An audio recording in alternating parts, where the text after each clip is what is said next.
We pay hundreds of, or if not maybe 1,000 invoices per month. You have to input all that stuff, make sure it goes to the owner's account, make sure the tenants get billed. But now with AI, we bought into that whole system. You take a stack of invoices and the system knows which owner it is, which tenant to bill it to. It's just crazy. The processes that we have now, it used to be people, now it's not. I mean, that's just the way it's going. Back in the olden days, I had to have a person for right around every 75 properties that we managed. And we grow consistently 10 to 15% per year. And I never add staff members. Just with all of the technology that just keeps evolving. It's just, I think we've all heard this on the news, is that AI is taking over. And that's, it's absolutely part of my company.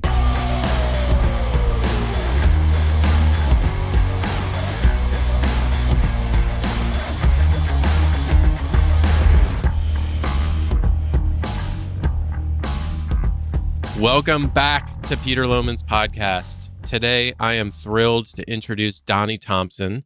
Donny is actually somewhat of a local competitor of mine, although we mostly operate and manage different property types from each other. But he is right here in Columbus. He's a good friend of mine. We've known each other for many years. And he's got some really interesting perspectives and practices that have allowed him to scale up to an incredible size with a very limited staff. I'm really excited to dive into this with you, Donny. But if we could start by just having you give maybe 90 seconds of background, kind of who you are, what your company's up to, just so the audience has a little context before we get into the conversation. Absolutely. Good morning, Peter. Thank you so much for allowing me to be on this with you. I've really been looking forward to this. And this is actually the first time I've ever done one of these. So this is an exciting You'll be a experience natural for me as well.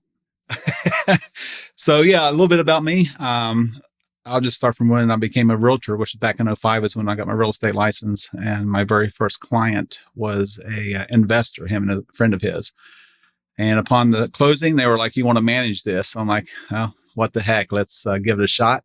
I'll figure it out." So over the next 4 or 5 years, I quickly realized that my niche was going to be property management. And I was actually mowing the yards, doing the service calls. Back then we had the big MLS books, and I was also doing sales. So between like this 2007 to about 2010 or so, I had a lot of people just started buying because of all the foreclosures and all that stuff. So I quickly grew it from a couple properties up to, maybe 65 to 100.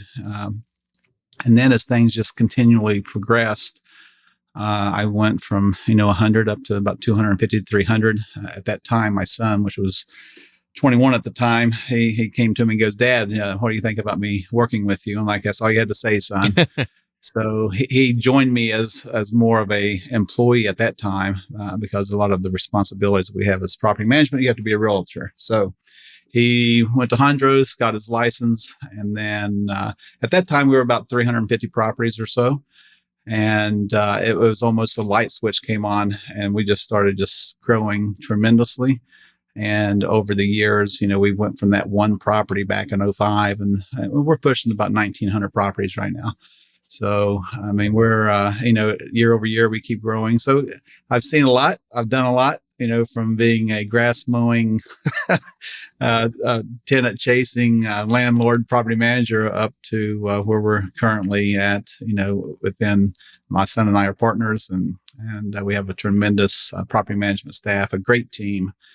And I'm sure we'll get into a lot more of that later. Yeah, so that's great. So 1,900 units. So that's big. That's, I've seen some of the numbers, and that puts you certainly in the top 5% in terms of size of number of units managed.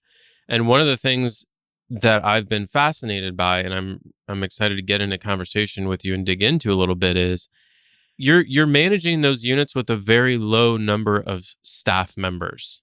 And I also want to paint the picture for those who aren't right here in Columbus and don't know Donny. This is mostly, and tell me if you disagree, but this is mostly low income housing type of product. Like this is Class C properties in areas that, for example, we won't take management of. We actually refer a lot of that to you, and you end up picking up a lot of that work. Is that fair to say it's mostly Class C? Oh, absolutely. I always joke. I've even joked with you and our common friends, and anyone can manage A and B plus type properties, Well, as I don't they're a really dime a remember these dozen here. jokes. You must be telling them to other people. However, it takes a special group of people or a special person to, like you said, manage like the B minus and C type areas. And that's, yes, historically, that's our niche. I mean, that's what we focus on. So, Yep. to paint the picture even more clearly, what percentage of those, or how many units would you say are Section 8? Right now, we're carrying a little over 400 Section 8 tenants. 400 units? Yes, thank you. That's more than half of my entire portfolio, right? Just for context. So, and for those of you who only have 250 units under management, you can imagine. Okay, so I want to dig into. So, if you wouldn't mind, share what's the total team size at your company? Okay, well, myself and my son, whether you want to, we're also employees of the company, so we do particular job responsibilities, various things within the company. So us two, and then we have 5 full-time staff members, and I have 3 leasing agents, which are basically just showing agents. They just go do the open houses, and then I have a couple of part-timers on top of that. So that's it. Okay. All right. So that's you got a calculator? Your son. I got the calculator right here. Yeah. So your son, 5 full time. So that's 7 plus the 3 leasing agents is 10, and you said a few part timers. So let's round up and call that 12 full time equivalent FTE employees for 1,900 units. So 1,900 divided by 12. So that's 158 units per person. The industry average, if you look at the NARPM benchmarking study that was done, I think was 47. So you're 300% more efficient, if you want to say it that way, than the average. What's the secret? How are you managing that many properties, low income properties, no less, with such a small team size? I noticed some things years ago. A couple things happened. Number one, I'll start at the front end and work backwards a little bit. Once COVID happened, as many of us have learned, we learned how to do things differently. And one thing, I've always been a type of person. I'll sit back and watch stuff before I jump to conclusions or make changes or whatever. And then when I do that, it's usually pretty quick. One of the things I noticed years ago, and COVID helped me correct this, was just how many people came to the office every day. I would watch my staff. I had a lady who used to work for us. Her name was Sally. And Sally, she knew everyone's grandkids' names. She knew who was in the hospital. She knew, everyone, all of our tenants knew her. I think tenants just came to drop off their checks just so they could talk to Sally. And it wasn't a 10-second talk. Hey, here's a check. Hope you're doing well. See you later. They would be out there forever. So as I watched that, I was like, all right, so how can I gain an employee back if I don't have all of these people? So we started messing around with stuff. And then shortly after that's when COVID happened. So then we were forced to learn how to not have all that interaction with people. So that right there was my moment that I've been waiting on. Okay, never again will I have tenants. And at that time, we were probably only but we were probably well below 1,000. So if you can imagine, the first week of each month, we'd have a line out the door of people just waiting to drop off their checks and also talk to Sally. So once COVID taught us, hey, you got to do something different. That was my moment to say, okay, perfect. I'm going to blame this on COVID. I'm going to implement something different, and we're no longer going to allow tenants to come to the office. So that's what started just the freedom, not only not allowing tenants to come to the office, but also no longer taking checks without charging the tenants. So if you can imagine having 1,000 checks coming to your office that you have to input all of those into the portals. I mean, it was one person full time. So just those 2 little things just saved me probably a person and a half, a full timer and a part timer, just getting rid of those 2 things. Yeah. So, yeah. I'm really glad to hear you say that, because I run into a lot of my peers, maybe even some of you listening, who I've talked before, because we don't accept checks either, and we don't accept money orders. We don't take payment at the office. We don't take payment mailed in. The only options that we provide are online payments for free, ACH, or you can do it with a credit card for a fee, or you can take your cash and do the pay near me thing at CVS, Walgreens. I don't know. There's a bunch of like convenience store type places where you can take cash and pay your rent, and it essentially comes through as an electronic transaction on our end. So when we made that change, which was years ago now, and I was singing the praises of how great it was, I had a bunch of people say, well, that would never work for us because we have a bunch of low income properties. You don't get it. Right. And so you've made that change, and tell me about how it went. Like what kind of pushback did you get, and how did you handle that? Sure. So I just remembering back to that point, we all knew that it was going to be a huge transition for us. A lot of our tenants were very personable with us. They liked me. They like, at that time we had a much smaller staff, maybe just a couple. Not that we have a big staff, but we had, we were short a few other people. And so we knew that transition was going to be tough. It was going to be, especially, people that aren't used to using a computer or going to a Walmart or a 7-Eleven, to make those payments, and just the total automation of the whole thing. Hell, I carried a flip phone up until about 4 years ago. So even, I had to make that transition to do stuff that would help expedite just all that process. I mean, for a year, I had people that were still driving 30 minutes to drop off their check here when there was a CVS right next to their house. So we really worked hard with those folks. It was a good 6-month process dealing with hundreds of tenants that just didn't understand that concept of doing that. And once we worked with them and worked with them and worked with them. But at the end of the day, for us, it was just a huge success. And now the funny thing is that the new people that we bring in, as far as tenants, it's just a normal for them. They never knew the old days. Oh, we can come to your office and drop off the check. So once you make that transition, after a couple months, everything going forward is a cinch. It's just the norm. There's no question. Yep. I've found that to be true as well. The new people coming in, they don't know any different. It's the same thing when you make a change, with your employees. Like you make a policy change at the company, and the old employees may gripe about it, but then you hire some new people, they never knew any different. So for them, it's just normal. Right. Yep. All right, great. And the other sort of bold move that I associate with you, Donny, is your position on phone calls. So if I remember right, you don't allow residents to call the office. You provide other ways for them to communicate. Tell me about, again, how did you reach the decision to do that? And then how did you implement it, and how does it work now? Well, same thing in my theory with people walking into the property, into the management company. I'm continually looking for ways to get rid of all the chatter and get rid of all the unnecessary, because we all know talking to someone live versus making them type it out into an email or text, it's 1/10 of the time. I mean, because people tend to get more to the point versus all the other stuff that has nothing to do whatsoever with the point that they're trying to make.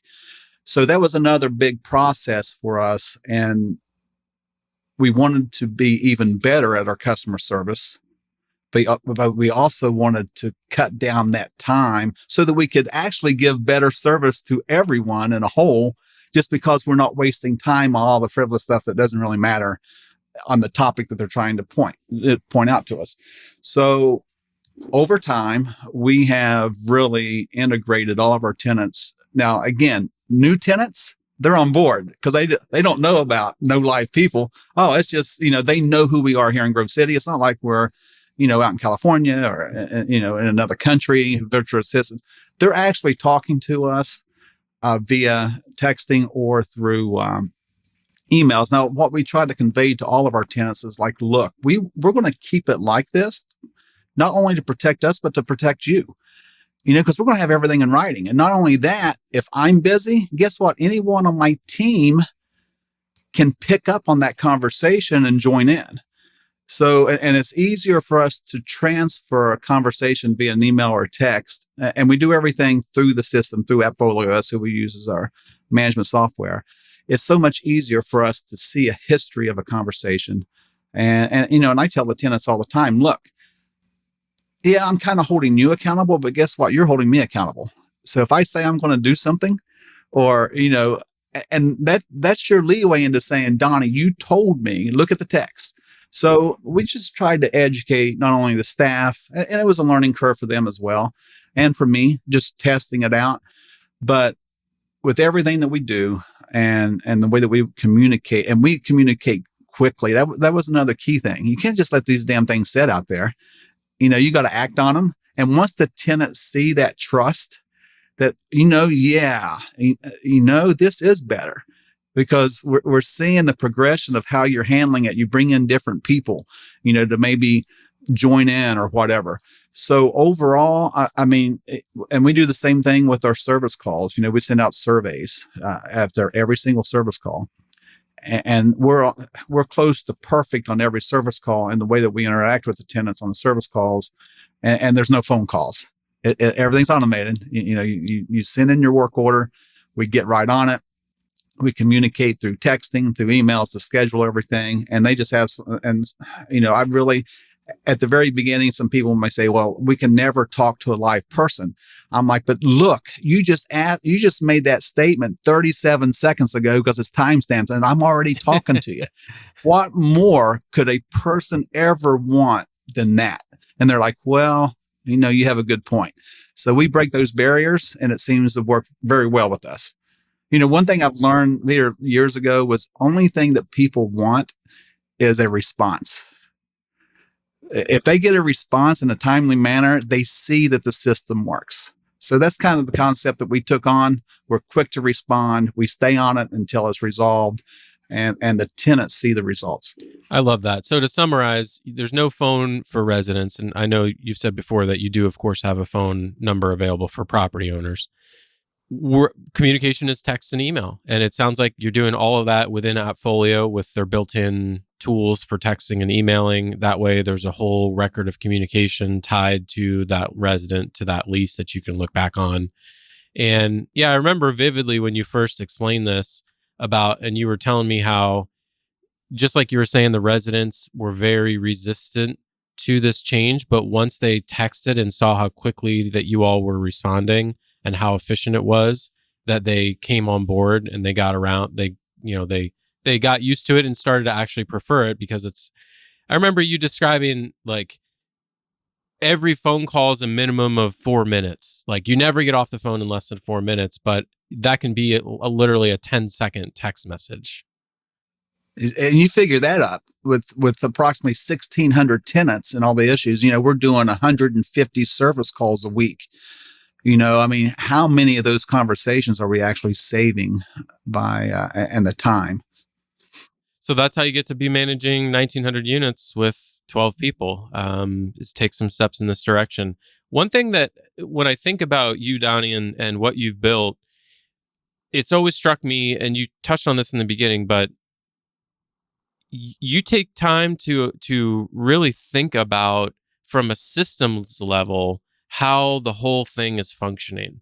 You take time to observe, figure out what's happening, and then you've never struck me as like being bound by what other people are doing, right? Like this idea of not taking checks or cash or money orders from low-income residents, or the idea of not having a phone number for residents. That's not something that you got the idea from someone at a conference. That was something where you were just looking out over at your business, seeing what was going on, and then coming up with a bold new idea and testing it. And I love that approach. And I wish I could, I want to provide some encouragement to listeners who are running their own businesses to be bold in the actions that you take and just try stuff. Don't necessarily rely on what you're hearing on podcasts or what you're going to conferences and seeing. Like, have a little confidence in your own ability to look out at your business and do what's best for you. And if it doesn't work, you repeal the policy and you go back to how things were. Donny, for you, like, did that skill set always come naturally? Was that something you learned from one of your parents? Like, where did you get this ability to sort of observe and decide, and then, not be really bound by what others are up to? I used to, the way that I got into this business was I was in the printing industry of all things, had nothing to do with real estate. And then I lost my job at that company. But one thing that I learned from, I've never been mechanically inclined. I think I changed my oil in my car one time, and I decided at that point that's something I would never want to do. But I learned from that owner of that company that he wasn't an electrician or mechanic or anything like that. But as I observed him, he would always figure things out, but just watching. And he would start at one end of a printer and work to the front end. And it was just a process of elimination. So, he would get better at stuff. He would learn stuff. And obviously I didn't get along with him at the end because I lost my job. But, I seen that. And I think part of that has kind of weared off on me as I watched how things are progressing. I'm real big on keystrokes. I'm always preaching at my staff. Keystrokes. If you got to do an extra sentence, that's more time away from that particular thing. So we're going to come up with a better way. And I've done the same stuff with all of our clients. We have over 500 owners that we work for that own all these properties. And so every email, every text or whatever from an owner, I'm like, all right, so how can we take the same concept with the tenants and do the same stuff with the owners? So that was something I'm like, all right, so we got to start working on keystrokes. Let's come up with the top 5 questions owners ask us. And then what we did was, I'm like, all right, we're going to make a freaking video. So if someone asks you, what's water meters for a double? Oh, really? Okay, here. So Tammy and I did a video. So every time Tammy does all the PEMs and Guardian meters. So we created a video. It was 10 minutes that we went from start to finish on what exactly are the Guardian meters or the PEMs or whoever you're using. How do we install them? What's the cost? What's the contract? So we do that we did that video. So every time we get a question from an owner with a multi-unit property, instead of having to get on a phone call or shoot these long ass emails, we send our little 10-minute video and they watch that. And then we tell them, if you're interested, let us know and we'll send you the contract. So we did that on probably 5 or 6 of the top topics that owners ask. And that right there is just a click of a button, drag the video in. And now we actually have all those videos in AppFolio because you can put those on the dashboard. So we guide all of our owners to watch these videos before you ask us a question. And then majority of the time, we don't get those questions ever again. Love that. Yeah. And the idea of like the keystrokes concept that you mentioned, the general principle being small repeated actions add up a lot over time when you're talking about big scale. So important. And that resonates with me deeply. Going back to my systems engineering days, I'm always looking for ways to make the system more efficient, to cut out unnecessary repetition or slack in the system. And I think it's easy to think to yourself, oh, well, this will just take 2 seconds. I'll just type this email and send it. It's really no big deal. But you gotta think, you gotta think way out, like think 5 years of sending that email once every other week. How many times are you sending it? How long, how many minutes is that? I think my friend John Master has a saying that goes, minutes are hours and hours are pain. When you're looking at ways to make things more efficient and get your time back. So that's a great perspective that you bring. And I'm right there with you in terms of trying to find, like, where are the areas that time is being wasted? Because in our business, property management, it's all about labor dollars. It's labor hours. It's really our only big true cost. We don't have big equipment we're maintaining. There's no large capital investments required in our business, but it's actually the hours that we're paying for people's time is where all the money goes. So any savings there really just drops right to the bottom line. Yeah, I mean, over the years, as you're talking about that, I'm just thinking back at, I built all of this, for the first 15 years I was doing this. I was figuring all this crap out. I wish I would have known then what I know now, because I mean, technology has helped out greatly, but all the time I have spent on the phone. I mean, one of the biggest, very first, and for anyone listening that's brand new into property management, I get approximately right now 20 to 30 inquiries about property management per week. So that's from people like Peter, some of the other brokers here in town, other property managers that just send me just tons of leads because I just don't want to manage some of these properties. And one of the things I did a couple years ago, every time I would talk to this is a potential new client, 1 hour. They have all kinds of freaking questions. 1 hour. Back then I was probably doing, let's say maybe 10 a week, 10 hours a week on phone calls that I didn't know if I was going to get hired or not. It was just free. I give them the spill. And I was just, this is what kind of started me in doing all these videos. I'm like, there's got to be a better way. So I went out and bought a cheap camera, a cheap old microphone. And I told my son, I'm like, dude, I say the same stuff every single time. So I recorded a 13-minute video, and anyone that wants to talk to me about property management, it's mandatory that they watch it. And then if they watch it and they want to talk to me, those phone calls are typically less than 10 minutes because I answered all the most commonly asked questions. It was one take. I think I was in an old t-shirt. My hair was messed up. I don't think I had shaved for a day or a week maybe. And I stuck with that. And that thing's probably been viewed hundreds or thousands of times over the course of the last 2 years. And obviously it's worked to some degree because we've grown, and, people share it all over the place. Hey, I seen your video on Bigger Pockets, and I didn't mean for it to be like that, but it's just something that just kind of stuck. And You've always been very forward thinking that way, Donny. I've always known that about you, because I think video, this was years ago. I remember you first telling me about this video, and I first watched it. And I think it's only just now in the last year or two that communicating with prospective owners by video is starting to catch on.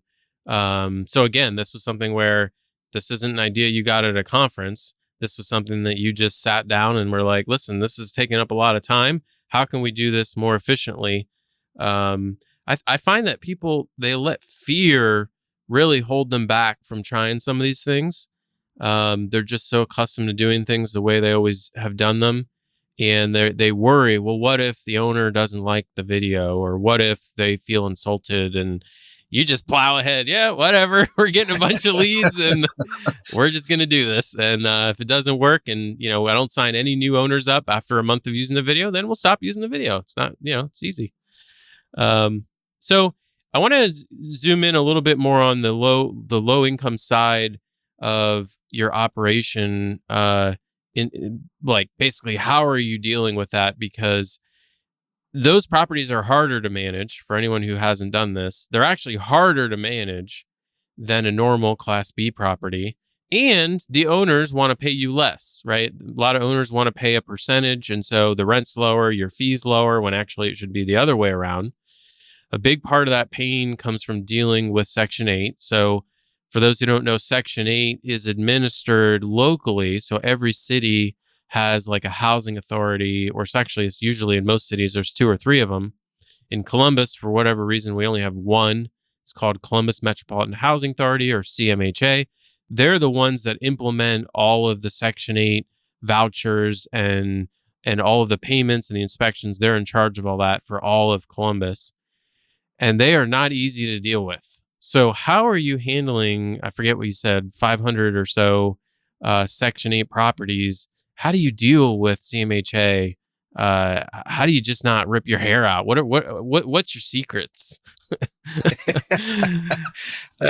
Obviously, your 1 hour limit on this, we would never cover everything, but I've always kind of said in my mind that I hate dealing with Section 8 as a whole.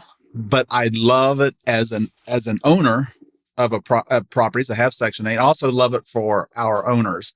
So with everything that you do in life, it's never always positive. There may be a little bit of give and take. You may hate doing a little bit of it to get to the ultimate goal. And obviously in property management, it's taking care of our clients, the owners, and ensuring that they get paid every month. And one thing that, like I said earlier, that became aware to me, my niche was going to be lower income, and that's just kind of where I fell into the life of property management. And then with that, you get a lot of Section 8 inquiries. And so we learned where I learned early on in all of this to just figure out how Section 8 works. That was a big learning curve for me. But to fast forward to today, it has gotten better. CGI is their like accounting team or their boots on the ground, so to speak, for CMHA now. And that was a large impact on our company, just learning their new systems and how to deal with inspections and all that stuff. So with Section 8, there is a lot of, it's probably better now than it's ever been, just because we just have our systems. And it's just like taking on any other tenant. As long as you have your systems in place and you have different people doing different roles when it comes to a Section 8 tenant applying and then doing their paperwork and then doing the inspections. It's just all systems at this point for us. And it's actually pretty simple compared to what it used to be. But there are some headaches. But, at the end of the day, and just referencing for my clients, which are the owners, at the end of the day, they just want paid. And one thing that I know beyond a doubt, that our Section 8 tenants probably stay 3 times longer than a regular tenant.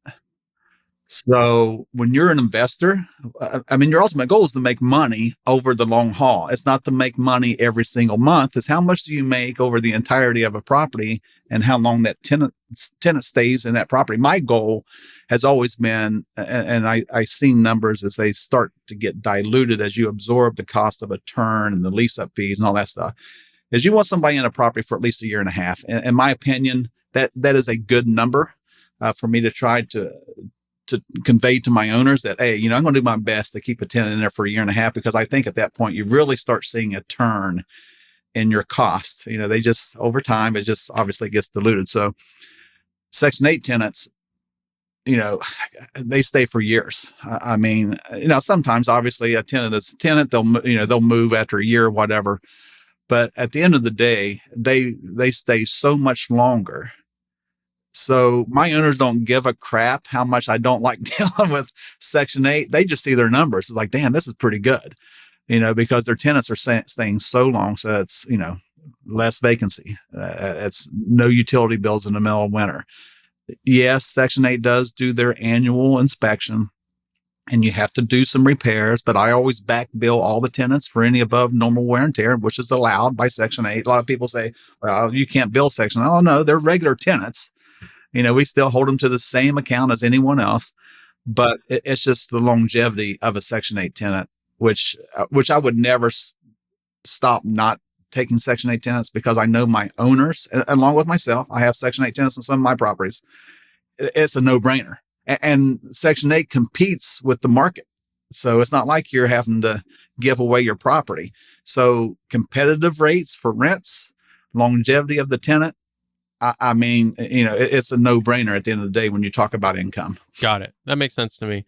And how do you handle it when Section 8 requires repairs, or even for a non-Section 8 property, that it's obvious to you the tenant has reported a maintenance issue and repairs are definitely needed, but the owner doesn't want to pay for it? I know this comes up a lot with low-income properties. They're older, they've been less well-maintained over the years. The property owners sometimes are harder to deal with. What do you do when the owner's just like, no, Donnie, I'm not, that's more. Tell me if you've heard this. That's more money than I'll make in rent for a whole year.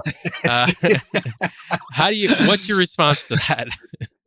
Well, those people are probably the people that have debt service. So if one thing goes wrong, they're profit because they've taken all their money out beforehand. So they have no money to play with. So that's their own fault. But in the normal world, yeah, It really depends on what the level of what the tenant is asking for. If they're asking just for new stuff, just because they just want new stuff, we'll always go to bat for the tenant and say, hey, Mr. Owner, this is what the tenant's wanting. They want ceiling fans and a couple of rooms. Can we do it? So those are requests versus an urgent service call, which would be, we have a roots in our sewage line. We got a bid for $3,000, and the owner doesn't want to spend. Let's go that route. So, I mean, obviously you have different things, but let's just say that, like Peter suggested, that an owner says, nope, I'm not doing it. So my very first response is, okay, look, the tenant, and let's pretend like the tenant hasn't called the city yet, city code violations for an officer to come out. So my first defense is I'll say, look, number one, this is going to destroy your property. This issue is always going to be there. So you're going to pay less now than you will a month from now, potentially. So let's just deal with it. If they still say, nope, not going to do it. My next phase is, look, they will call the city. The city will come out and look at their complaint. But guess what, Mr. Owner? Not only are they going to go look at that clogged line, they're going to go through the basement, the first floor, the second floor, the attic, all around the exterior. So I'm going to go from a $3,000 repair to potentially double that, because they're going to find so many other issues with the property. They're going to tear the hell out of this property. And then guess what, Mr. Owner? If you don't do it at that point, we're going to go to environmental court. Yep. Sure enough, here we are. So I'm going to have to hire an attorney, because I can't represent you because I'm an owner, because I'm not an attorney. So we're going to be paying, Michael Cassone $250 an hour to go to environmental court, and figure 4 or 5 hours at that. Plus, since I forewarned you about this, I'm going to charge you extra on your management costs, because you're going to have to pay me to go stand before the environmental judge for them to tell me you have no choice. You have to do it. And then I'm going to call you back. You're going to incur all these extra bills. And there you go. So why don't we just do it now? So that, it's just the way that you explain stuff to owners versus, I just see my theory with all that. I just try to take them from the beginning to the end and, try to show them this is the easiest route. You're so good at like painting a picture of what it's going to be like. Like I was even just like kind of getting the shivers as you were walking through that explanation of all the pain and suffering. All right. That's awesome. I love that as a technique. So that's your tip for the day of dealing with owners who don't want to spend money that's necessary at a property. Just walk them down the path, right? Hold their hand and walk them down the path of what's going to happen if they don't make the repairs that are needed. Awesome. All right. So I want to hear a little bit more about what some people would call like your tech stack. So I know you mentioned you use Appfolio. What are some of the other software products and platforms and vendors that you're taking advantage of to manage 1,900 units with 12-ish people? Sure. So one of the other changes that we made when we did all this was I used to use realtors to do all of our showings. We would do individual showings, and we had just so much just time involved in that. People don't show up. They sit there for a half hour waiting on people, and they don't show up. So this has been going on for a few years, and we actually bought into Tenant Turner and to do all of our scheduling. And for us, it's been a good fit. In the market that I'm kind of in, the more people you have at an open house, the better, or showing. We hate doing just one person at a time, just because, number one, it doesn't create excitement or an urgency for a potential applicant to apply. If they think there's a lot of people looking, that tends to push them into, oh, I better hurry the hell up, or I'm going to miss out on this place. And then also with the applicants that we get, obviously we have a lot of denials. So that's one hard thing for me to convey to my new owners is like, look, you bought into a B- or C type area. I didn't tell you to do that, but you did. So now I'm going to manage it for you, but I need numbers. My house isn't in, the one maybe that we're trying to rent out isn't in, Grove City, Upper Arlington, Dublin, whatever. So we need numbers. 1 or 2 people are not going to rent majority of our properties. So when I communicate with all of my owners on a weekly basis on their vacancy, and we try to come up with different strategies, or how many applications have we received, or how many denials, or are we getting nothing? So we just kind of formulated some plans to do whatever we can do to get multiple applications, to be able to get someone approved. And then the next phase is just to get the hold fee, which, we could approve 5 people, but never get a hold fee, which is commonly referred to as a deposit. So we integrated Tenant Turner, which communicates directly to each person that's interested in seeing the property. And then we continually push those people to verify they're going to be there. And so I have, we have one virtual assistant. That's his job. One of his jobs is to push the people to come to the showing, just to try to get foot traffic. So other than Appfolio, we switched over to Appfolio back in 2017, which was a game changer for us. And just with everything that they've integrated into their system that we bought into, which another one of the big time savers has been the scanning of the invoices and getting all those logged in. So that used to be keystrokes. And now, we pay all water bills here. So, we pay hundreds of, if not maybe 1,000 invoices per month. So you can imagine if we had to, which we used to do this, and which I'm sure you did at some point, you have to input all that stuff, make sure it goes to the owner's account, make sure the tenants get billed. But now with AI, we bought into that whole system. You take a stack of invoices and the system knows which owner it is, which tenant to bill it to. It's just crazy. And so with some of these things, the processes that we have now, it used to be people, now it's not. That's just the way it's going. And you've kind of stressed the amount of people that I have, but back in the olden days, I had to have a person for right around every 75 properties that we managed. And we grow consistently 10 to 15% per year. And I never add staff members. Because just with all of the technology that just keeps evolving, it's just, I think we've all heard this on the news, and whoever you listen to or whatever, is that AI is taking over, and that's, it's absolutely part of my company. That's awesome. So Appfolio is a big part of this. You mentioned Tenant Turner. What other software platforms or vendors are you using, if any? Well, we just use, we bought into Zillow to market all of our properties that are vacant. That's it. And then, of course, I'm on Section 8's affordablehousing.com. We market all of our properties on their website. So that's the only other thing I pay for is that. What do you guys use for your phones? I know that you don't do a lot with phones anymore, but what phone system do you use? Well, we just have a Google voicemail, and the tenants just call into our tenant line, and they leave a message, which then we're notified immediately. There's a message in there. And then our procedure is, once we see what that message says, we go to the tenant's portal. And then this is another, kind of going back to our original conversation about phone calls and texting and emails. That's another way that we've trained our tenants, is they know that they just called us in, and probably in less than an hour, sometimes immediately, we go to their portal. We text them from the system. Hey, we see you just left a voicemail. What can we help you with? Or we see that you have a concern about a service call. Please go to your portal, submit the work order through the portal. And so that's one way that we try to train all of our tenants. And once they see that, our phone calls are like minimal. Our voicemails, very, very minimal, because we've got just such a good handle on this, and showing people, well, yeah, you called, but guess how we responded? We didn't call you. We did everything through the portal. We text or emailed you. And what about after hours maintenance? Do you use a service for that, or do you have someone just on call?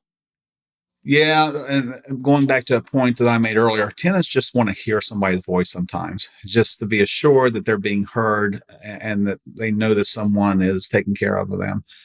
We used to use Appfolio to do all of our maintenance scheduling. And one thing that I learned very quickly is, as they had turnover, once you thought you had someone knowing exactly what you wanted, they would do something totally opposite. So one thing that they didn't know about property management, you have to look backwards a lot on service calls because you never want to bill an owner for 2 brand new water faucets within 4 days. So that's kind of the trap that we fell into. But on the other hand, I also knew that the tenants wanted to talk to somebody. So in my mind, I was going to have to hire 3 people to work 24/7 in order to field the phone calls. I'm like, that's not happening.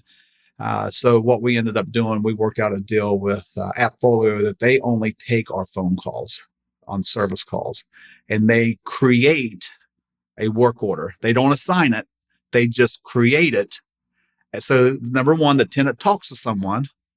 This is for after hours and like weekends. For anytime. Yeah.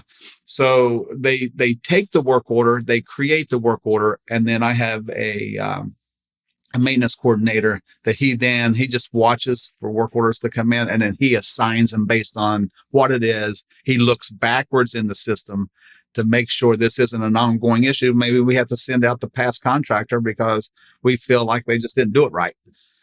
So that way, a tenant's covered. We pay some kind of a fee for that.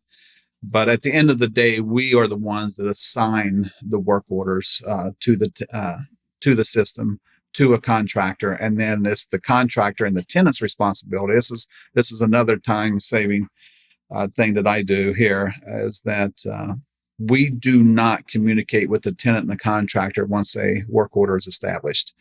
The tenant is notified. It's their responsibility to contact the assigned contractor. And then it's also the contractor's responsibility to contact the tenant. We make them two marry up instead of us saying, you know how that can get. That could be a whole day. So we've removed ourselves from all service calls once they're assigned, and then it's everyone else's responsibility to make it happen. And if I remember right, you do all your accounting in-house. You're not using an accounting service or anything for your trust accounting or your corporate accounting. Well, at the end of the year, we do have a third party CPA that does stuff for our broker to bring all those numbers together. But as far as all the inputting and owner statements and everything, we do it just in our office. You don't have in-house maintenance, right? So you're using third-party contractors? Correct. Okay. I've never had in-house maintenance. To me, that is it's a huge cost. Now, I guess everything's relevant with the majority of our property owners buying, B minus and C type properties. Their numbers are very thin. So I know that if I've investigated this multiple times over the last 10 years, for me to buy a couple work trucks, buy all the tools, you get insurance, you pay somebody to drive around, all that training. I would have to be charging, $70-$80 an hour for that to really work for us. So instead of doing it that way, I just pay our contractors $45 a flat fee for maintenance calls. So it saves the owner's money. And, it gets me out of that middle and having to raise prices and all that stuff. I've just never seen a benefit of that because all of our contractors have been with us for years. Our turn crews that we have, they've been with me for, I think the lowest turn crew we got right now is probably 4 or 5 years. All of our service guys, multiple years, because we just feed them so much work. They have no reason to go anywhere else. Got it. So these are all 1099 contractors that you have long-standing relationships with and have negotiated, sounds like pretty outstanding pricing for your property owners. You are correct. Yeah. Yeah, that's really impressive to me. And knowing the Columbus market and how tight it is, especially, it's getting a little better here this year, but going back 5-8 years, it was really hard to find contractors and handyman guys who would go out and do small jobs, even do turnover work. So I know that you must have invested a lot of time to find and keep these guys and keep them happy. Because frankly, those rates are very low compared to what these guys could probably go out and charge. Yeah, one of the things that I seen, the way that I was losing contractors, number one, is just because the history of the kind of properties I typically manage. You got a lot of drug dealers, potentially, not a lot, some, as we all have ran into that, bed bugs, roaches. just unhealthy way that sometimes people live, and some of the neighborhoods. Some of my people didn't want to go into the neighborhoods. I've lost a lot of contractors that way. But one of the biggest things that I realized, you have to take care of your contractors. If you don't have good contractors, you're screwed in this business. That's just the way it is. So what we changed over a course of time, we used to pay contractors once a month, and then we went down to twice a month. Now we pay them twice a week. So if as long as they work, they get paid twice a week. I mean, that's a perfect job for anyone to have, and especially if you're in the industry of doing contractor work. Most of those guys, they're net 20, 30, 60, 90 days. I mean, they could wait forever, even if they get paid. So we have developed this. The contractors absolutely love it, obviously. They get checks and they get ACH payments twice a week, along with a bill detail statement showing them why they're getting paid. And that just keeps them motivated, man. They don't have to wait for Friday. We pay on Tuesdays and Thursdays. So, we give all of our draws for all of our major turns, on those days. So all of our turn crews, they have money constantly coming in, whether they're getting a draw on a job or they're getting a final pay on a job that they just got done with. So that's just why I think, we do a lot of stuff outside of work with our contractors, but I think the pay thing really turned a tide for us. I mean, we haven't lost contractors for years. That's great. Yeah. I think there's a lot of wisdom there, and you're absolutely right about we live and die by our contractor Rolodex, right? As property managers, even if you have an in-house team, you still need a deep bench to call on when there's problems at a property and your crew is either tied up or it's outside of their area of expertise. You need roofers, you need plumbers, you need electricians, you need turn guys, you need all the trades, even all the weird specialty ones like masonry work and stuff like that. You got to keep those relationships alive, invest in them, make sure that you have 2 or 3 for every single trade in case an issue comes up with one or they're busy. I believe that any time spent working on improving your vendor network or deepening relationships with your existing vendors, that is time well spent. I can't think of any time that would be wasted, investing in those relationships. Yeah, I don't know how many times myself and my son, we would go to the busiest Lowe's and Home Depots in town, and we would just walk the parking lots when we were having problems finding vendors. And we would just walk early in the morning and then at lunchtime when everyone's there picking up their stuff. And we would just hand out flyers, 40, 50, 60 a day. Just farming for contractors to come and work for us. And what would the flyers say? It just basically, just some bullet points. A property management company managing hundreds or 1,000 properties or whatever. We pay weekly or we pay twice a week. I think at that time it was weekly. Work at your own pace. You have to have your own car, insurance or whatever. But we just stuck to the basics and we would just walk around and talk to people. And I think I still have several of those people still working for us for those years that we used to do that, because it used to be tight. It was hard finding people to work. Yeah, it really was. Okay, that's great. All right. So last sort of tactical item I wanted to ask you about is utilities. So utilities are a nightmare here in Central Ohio. There's so many different utility providers and none of them are easy to work with. So how are you dealing with all the move-ins and the move-outs and the direct water billing agreements and the sub-metering, and tell me a little bit about how you've gotten your arms around that? Well, sure. Well, sub-metering, I don't make it mandatory that all the owners do it, but I go down that long road again, telling them what could happen if you don't sub-meter and how much of a benefit that it is. And all, I'm going to say almost all of my owners that have multi-units have all done the sub-metering, and they're very appreciative of us for suggesting that. So that one we've already discussed. The move-ins and the move-outs, obviously, that's a big thing on us. We do have a process in place. Once a tenant moves out, we do immediately call the gas and electric company and switch those over into the owner's name. And then we just get those invoices monthly until it's re-rented. And then we get our final bill from the owner's name and we pay that, and all that's done. So the gas and electric, obviously, the tenants will put those in their names. because those, those accounts do stay with the tenant, unlike the water, as you know.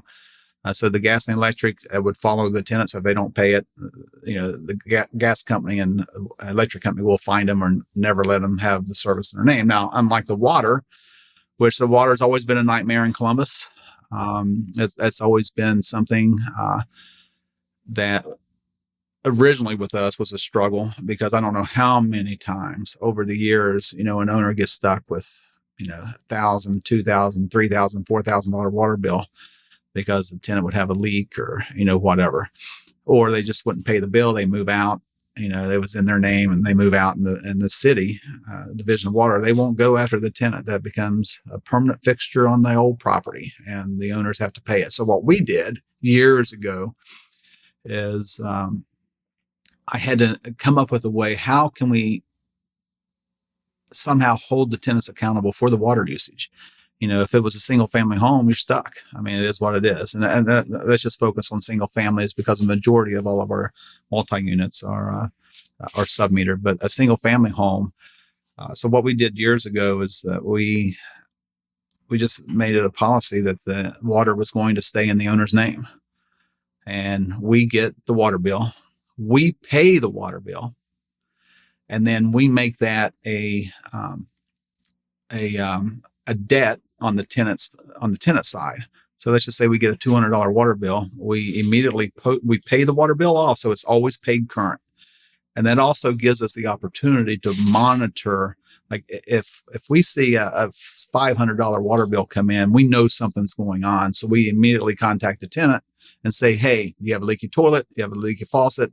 Do we need to send someone out?" So that's one of our ways that we help the owners and plus the tenants. I mean, if it's a good paying tenant, they just don't know to call us maybe about a high water bill. So what we do is we put that on the tenant's ledger, and then we send them the invoice and we give them 30 days to pay us back. If we don't get that payment, we do our 3-day notices.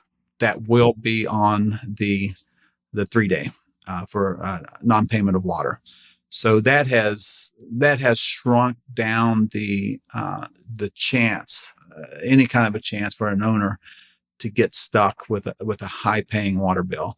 Now, obviously, if a tenant goes belly up and they just can't make the rent, and we have to, file on them, evict them. Obviously, there's a good chance there's going to be a water bill on there. But it's at most 1 quarter's worth. Whereas in the other situation where in Columbus, when you put it in the tenant's name, it doesn't actually really go into the tenant's name, but they start getting the bill. Years can go by where the tenant is deferring the payment on a payment plan. They get all this grace period from the city. Exactly. Yep. Suddenly the tenant disappears. The city calls the owner and says, "Hey, there's a $2,500 bill on this property. You had no idea really that it was building up that way." And so I can see how that makes a lot of sense, where you just don't even bother with putting in the resident's name. Just keep it in your name or the owner's name and just do it quarter by quarter. That way, it's a little bit of extra work on your end for facilitating that bill entry and payment, but you're never going to get a situation where the tenant is a year plus behind on the bill.